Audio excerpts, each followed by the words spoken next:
ನೀವು ಆಸ್ತಿನ ಕೇಳಬಾರ್ದು. ನಿಮಗೆ ಬೇಕಾಗಿರುವ ಪ್ರಾಮಾಣಿಕ ಆಸ್ತಿನೂ ನಾವೇ ಪಡ್ಕೋಬೇಕು ಅನ್ನುವಂತಹ ದುರಾಸೆ, ಹಠ, ದ್ವೇಷ ಸಾಧಿಸಲಿಕ್ಕೆ, ಹಾಗೆ ನಿಮ್ಮ ಆಸ್ತಿಯನ್ನು ನಿಮಗೆ ದೊರಕಬಾರ್ದು, ನಿಮಗೆ ದಕ್ಕಬೇಕಾದಂತಹ ಪ್ರಾಮಾಣಿಕವಾಗಿ ಸಿಗಬೇಕಾದಂತಹ ಆಸ್ತಿ ಪಾಸ್ತಿಯಲ್ಲಿ ಅನ್ಯಾಯ ಆಗ್ತಾ ಇದ್ದರೆ, ಇವತ್ತು ಆಸ್ತಿ ಮೌಲ್ಯ ಹೆಚ್ಚಾದಂಗೆಲ್ಲ ಜನಗಳ ದೃಷ್ಟಿ ಬಹಳ ಕೆಟ್ಟ ರೂಪದಲ್ಲಿ ಇರ್ತಕ್ಕಂಥದ್ದು. ನಮ್ಮ ಹಕ್ಕು ಅಥವಾ ನಮ್ಮ ಆಸ್ತಿಯನ್ನು ನಾವು ಅನುಭವಿಸೋದ್ರಲ್ಲಿ ತಪ್ಪಿಲ್ಲ. ನಮ್ಮದನ್ನು ದೌರ್ಜನ್ಯವಾಗಿ ಅವ್ರು ಇಟ್ಕೊಂಡು ನಾವು ಅನುಭವಿಸೋಕೆ ಬಿಡದೆ ಅದರ ಫಲವನ್ನು ಅವರೇ ಅನುಭವಿಸ್ಕೊಂಡು ಅಲ್ಪ ಸ್ವಲ್ಪನೂ ನಮಗೆ ಕೊಡದೆ ತೊಂದರೆ ಮಾಡ್ತಕ್ಕಂಥವ್ರಿಗೆ, ಅಂತಹ ಸಿಚುಯೇಷನಲ್ಲಿದ್ದಾಗ ಅವ್ರನ್ನ ಎದುರಿಸೋಕ್ಕಾಗದೆ ಅಸಹಾಯಕ ಸ್ಥಿತಿಲಿದ್ದಂಥವನಿಗೆ ಭಗವಂತನೇ ದಾರಿ. ನಮಸ್ತೆ ವೀಕ್ಷಕರೇ, ನಾನು ನಿಮ್ಮ ಮೈಸೂರಿನ ಶ್ರೀನಿವಾಸನ್. ವೀಕ್ಷಕರೇ, ಸಾಮಾನ್ಯವಾಗಿ ಇವತ್ತೊಂದು ದಿನ ಹಠ, ದ್ವೇಷ ಸಾಧಿಸಲಿಕ್ಕೆ, ಹಾಗೆ ನಿಮ್ಮ ಆಸ್ತಿಯನ್ನು ನಿಮಗೆ ದೊರಕಬಾರ್ದು, ನಿಮಗೆ ಆಸ್ತಿಯಿಂದ ನಾನಾ ರೀತಿ ನಷ್ಟಗಳಾಗಬೇಕು ಅನ್ನೋದಕ್ಕೆ, ಅಥವಾ ನಿಮ್ಮೇಲೆ ಸೇಡು ತೀರಿಸ್ಕೊಳ್ಳೋದಕ್ಕೆ ದಾಯಾದಿಗಳಿಂದ ಆಗಿರ್ಬೋದು, ಅಥವಾ ನಿಮ್ಮ ದಾಯಾದಿಗಳ ಸ್ವತ್ತು ನಿಮಗೆ ಸಿಗಬಾರ್ದು ಅನ್ನೋದಕ್ಕಾಗಿರ್ಬೋದು, ನಾನಾ ವಿಧದಲ್ಲಿ ಇವತ್ತೊಂದು ದಿನ ನಿಮಗೆ ದಕ್ಕಬೇಕಾದಂತಹ ಪ್ರಾಮಾಣಿಕವಾಗಿ ಸಿಗಬೇಕಾದಂತಹ ಆಸ್ತಿ ಪಾಸ್ತಿಯಲ್ಲಿ ಅನ್ಯಾಯ ಆಗ್ತಾ ಇದ್ದರೆ, ಇವತ್ತು ಬಂಧು ವರ್ಗಗಳಿಂದ, ಕುಟುಂಬ ವರ್ಗಗಳಿಂದ ನಿಮ್ಮ ಆಸ್ತಿ ನಿಮಗೆ ಕೊಡದೆ ತೊಂದರೆಯನ್ನು ಉಂಟು ಮಾಡ್ತಾ ಇದ್ದರೆ, ವಿನಾಕಾರಣ ಸಮಸ್ಯೆಗಳನ್ನು ಸೃಷ್ಟಿ ಮಾಡ್ತಾ ಇದ್ದರೆ, ನೀವು ಅಲ್ಲಿನ ಒಂದು ಜಾಗ ಜಮೀನಿನ ಒಂದು ಸೂಕ್ತವಾದಂತಹ ಫಲವನ್ನು ನೀವು ಪಡ್ಕೊಳ್ಳೋಕ್ಕಾಗದೇ ಇರತಕ್ಕಂತಹ ಸಂದರ್ಭದಲ್ಲಿ ನೋಡಿ, ಸಾಮಾನ್ಯವಾಗಿ ಏನು ಹೇಳೋಕ್ಕೆ ಇಷ್ಟಪಡ್ತೀನಿ ಅಂತಂದರೆ, ಇವತ್ತು ಆಸ್ತಿ ಮೌಲ್ಯ ಹೆಚ್ಚಾದಂಗೆಲ್ಲ ಜನಗಳ ದೃಷ್ಟಿ ಬಹಳ ಕೆಟ್ಟ ರೂಪದಲ್ಲಿ ಇರ್ತಕ್ಕಂಥದ್ದು.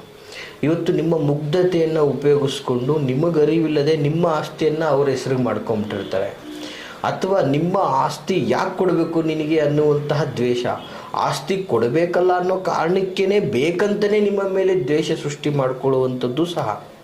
ಇದೇನಪ್ಪ ಇದು, ಇಷ್ಟು ಚೆನ್ನಾಗಿದ್ದಂಥವು ನಮ್ಮ ಅಣ್ಣ ತಮ್ಮ, ನಮ್ಮ ಅತ್ತಿಗೆ ಅಥವಾ ನಮ್ಮ ಸಂಬಂಧಿಕರು ಏಕಾಏಕಿ ಇದೇನು ಭಾಗ ಆಗೋ ಸಂದರ್ಭದಲ್ಲಿ ಇಷ್ಟು ನಮ್ಮ ಮೇಲೆ ದ್ವೇಷ ಕಾರ್ತಾ ಇದ್ದಾರಲ್ಲ, ಇವೆಲ್ಲವೂ ಸಹಜವಾಗಿ ಪ್ರಶ್ನೆ ಮೂಡುತ್ತೆ. ಅಷ್ಟು ಸುಂದರವಾಗಿ ಅಷ್ಟು ಪ್ರೀತಿ ವಿಶ್ವಾಸದಿಂದ ಇದ್ದಂಥವ್ರು ಯಾಕೆ ಏಕಾಏಕಿ ಹಿಂಗೆ ಮಾಡ್ತಾ ಇದ್ದಾರೆ, ಏನೋ ನಿಮ್ಮನ್ನು ಸಾಯಿಸಬೇಕು ಅನ್ನುವ ಲೆವೆಲಲ್ಲೆಲ್ಲ ಅವರ ದ್ವೇಷಗಳು ಸೃಷ್ಟಿಯಾಗ್ಬಿಟ್ಟಿರುತ್ತೆ. ಕಾರಣ ಇಷ್ಟೇ, ನಿಮಗೆ ಆಸ್ತಿ ಕೊಡಬಾರ್ದು, ನೀವು ಆಸ್ತಿನ ಕೇಳಬಾರ್ದು, ನಿಮಗೆ ಬೇಕಾಗಿರುವ ಪ್ರಾಮಾಣಿಕ ಆಸ್ತಿನೂ ನಾವೇ ಪಡ್ಕೋಬೇಕು ಅನ್ನುವಂತಹ ದುರಾಸೆ. ಈ ರೀತಿಯಾದಂತಹ ದುರಾಸೆಗಳಿಂದಾಗಿ ವೀಕ್ಷಕರೇ ಎಷ್ಟೋ ಕುಟುಂಬಗಳು ಬೀದಿಗೆ ಬಂದಿರತಕ್ಕಂಥದ್ದು ನೋಡಿ. ಸಾಮಾನ್ಯವಾಗಿ ಇವತ್ತು ಹಳ್ಳಿಗಳಲ್ಲಿ ನೋಡಿದಾಗ ಕೆಲವು ಪ್ರದೇಶಗಳಲ್ಲಿ ಜಮೀನಿಗೆ ಸಂಬಂಧಪಟ್ಟ ಹಾಗೆ ಎಷ್ಟೋ ಏನು ಹೇಳ್ಬೋದು ಅಂದರೆ ಹೇಯಕರ ಘಟನೆಗಳು, ಅದನ್ನೆಲ್ಲ ಹೇಳ್ಬಾರ್ದು. ಹೆಂಗಸರು, ಗಂಡಸರು, ಮಕ್ಕಳು, ಮರಿ ಅಂತ ನೋಡದೆ ಜನ್ಮವನ್ನೇ ತೆಗೆದುಕೊಳ್ಳುವಂತಹ ಮಟ್ಟಕ್ಕೆ ಸಮಸ್ಯೆಗಳನ್ನು ಸೃಷ್ಟಿ ಮಾಡಿದ್ದಾರೆ. ವೀಕ್ಷಕರೇ, ಸಾಮಾನ್ಯವಾಗಿ ಇವತ್ತೊಂದು ದಿನ ನಮ್ಮ ಹಕ್ಕು ಅಥವಾ ನಮ್ಮ ಆಸ್ತಿಯನ್ನು ನಾವು ಅನುಭವಿಸೋದ್ರಲ್ಲಿ ತಪ್ಪಿಲ್ಲ. ನಮ್ಮದನ್ನು ದೌರ್ಜನ್ಯವಾಗಿ ಅವ್ರು ಇಟ್ಕೊಂಡು ನಾವು ಅನುಭವಿಸೋಕೆ ಬಿಡದೆ ಅದರ ಫಲವನ್ನು ಅವರೇ ಅನುಭವಿಸ್ಕೊಂಡು ಅಲ್ಪ ಸ್ವಲ್ಪನೂ ನಮಗೆ ಕೊಡದೆ ತೊಂದರೆ ಮಾಡ್ತಕ್ಕಂಥವ್ರಿಗೆ, ಅಂತಹ ಸಿಚುಯೇಷನಲ್ಲಿದ್ದಾಗ ಅವ್ರನ್ನ ಎದುರಿಸೋಕ್ಕಾಗದೆ ಅಸಹಾಯಕ ಸ್ಥಿತಿಲಿದ್ದಂಥವನಿಗೆ ಭಗವಂತನೇ ದಾರಿ. ಅಂತಹ ಸಂದರ್ಭದಲ್ಲಿ ಈ ಒಂದು ದೈವಿಕ ತಂತ್ರ ಪ್ರಯೋಗಗಳು ಬಹಳ ಅಂದರೆ ಬಹಳ ಅದ್ಭುತವಾದಂತಹ ರಿಸಲ್ಟನ್ನು ಕೊಡುವಂಥದ್ದಾಗಿರ್ತದೆ.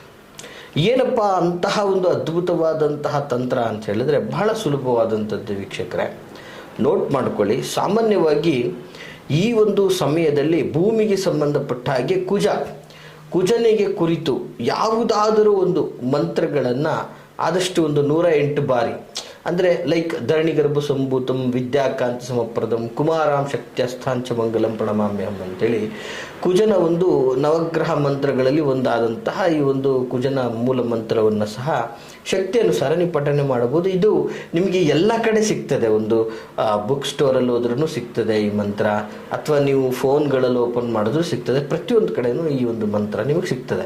ಇದೊಂದು ಮಂತ್ರ ಪಠನೆ ಮಾಡೋದ್ರಿಂದ ಖಂಡಿತ ಸಾಧ್ಯವಾಗುವುದಿಲ್ಲ. ಇದರ ಜೊತೆಗೆ ನೀವು ಮಾಡಬೇಕಾಗಿರೋದೇನು, ವಿಶೇಷವಾಗಿ ಈ ಗ್ರಂಥಿಗೆ ಅಂಗಡಿಗೆ ಹೋದರೆ ನಿಮಗೆ ಕವಡೆಗಳು ಸಿಗ್ತದೆ. ಒಂದು 5 ಕವಡೆಗಳನ್ನು ನಿಮ್ಮ ಕೈಯಲ್ಲಿ ಇಟ್ಕೋಬೇಕು. 5 ಕವಡೆಗಳು, ಈ ಒಂದು ಕುಜನ ಮಂತ್ರ ಪಠನೆಯನ್ನು ಮಾಡಿದ ನಂತರ 5 ಕವಡೆಗಳನ್ನು ಕೈಯಲ್ಲಿ ಇಟ್ಕೊಂಡು ಈ ಒಂದು ಬೀಜಾಕ್ಷರ ಮಂತ್ರ, ಬಹಳ ವಿಶೇಷವಾದಂತಹ ಮಂತ್ರ ಇದು. ಇದನ್ನೂ ಸಹ ತಾವು ವಿಶೇಷವಾಗಿ ಒಂದು 108 ಬಾರಿ ಪಠನೆಯನ್ನು ಮಾಡಬೇಕಾಗ್ತದೆ. ಬಹಳ ಪ್ರಜ್ಞೆಯಿಂದ ಶ್ರದ್ಧಾಭಕ್ತಿಯಿಂದ ಪಠನೆ ಮಾಡಬೇಕಾಗ್ತದೆ. ಏನಪ್ಪ ಅಂತಂದರೆ ಅದು ಓಂ ವಟುಕಾಯ ಆಪತ್ತುದ್ಧಾರಣಾಯ ಧನ ಸಂಪಥಂ ಕುರು ಕುರು ಸ್ವಾಹ. ನೋಡಿ ವೀಕ್ಷಕರೇ, ನಿಮಗೆ ಮತ್ತೊಂದು ಸಲ ಹೇಳ್ತಾ ಇದ್ದೀನಿ ಇದರ ಒಂದು ವಿಶೇಷವಾದಂತಹ ಮಂತ್ರವನ್ನು. ಓಂ ವಟುಕಾಯ ಆಪತ್ತುದ್ಧಾರಣಾಯ ಧನ ಸಂಪಥಂ ಕುರು ಕುರು ಸ್ವಾಹ. ಇದನ್ನು ನೀವು ಮತ್ತೆ ಒಂದು 108 ಬಾರಿ, ಇದು ವಿಶೇಷವಾದಂತಹ ಒಂದು ವಟುಕ ಭೈರವನ ವಿಶಿಷ್ಟವಾದಂತಹ ಮಂತ್ರವಾಗಿರ್ತದೆ. ಇದನ್ನು ನೀವು ಸಂಪೂರ್ಣವಾಗಿ ಪಠನೆಯನ್ನು ಮಾಡಿದ ನಂತರ ಈ 5 ಕವಡೆಗಳನ್ನು ಸಂಪೂರ್ಣವಾಗಿ ಪುಡಿಯಾಗಿ ಮಾಡಿ, ಪುಡಿಯನ್ನಾಗಿ ಮಾಡಿ, ಯಾವ ಜಮೀನು ನಿಮಗೆ ದಕ್ಕಬೇಕಾಗಿದೆ, ಯಾವ ಆಸ್ತಿ ನಿಮಗೆ ಸಿಗಬೇಕಾಗಿದೆ, ಯಾವ ಜಾಗ ನಿಮ್ಮ ಪಾಲಿಗೆ ಸಿಗಬೇಕಾಗಿದೆ, ಆ ಜಾಗದಲ್ಲಿ ಹೋಗಿ ಹಾಕಿ.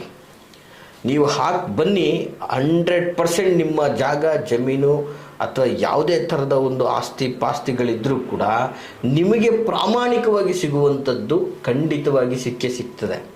ಇದು ತುಂಬ ಅದ್ಭುತವಾದಂತಹ ಪ್ರಯೋಗವಾಗಿರ್ತದೆ ವೀಕ್ಷಕರೇ.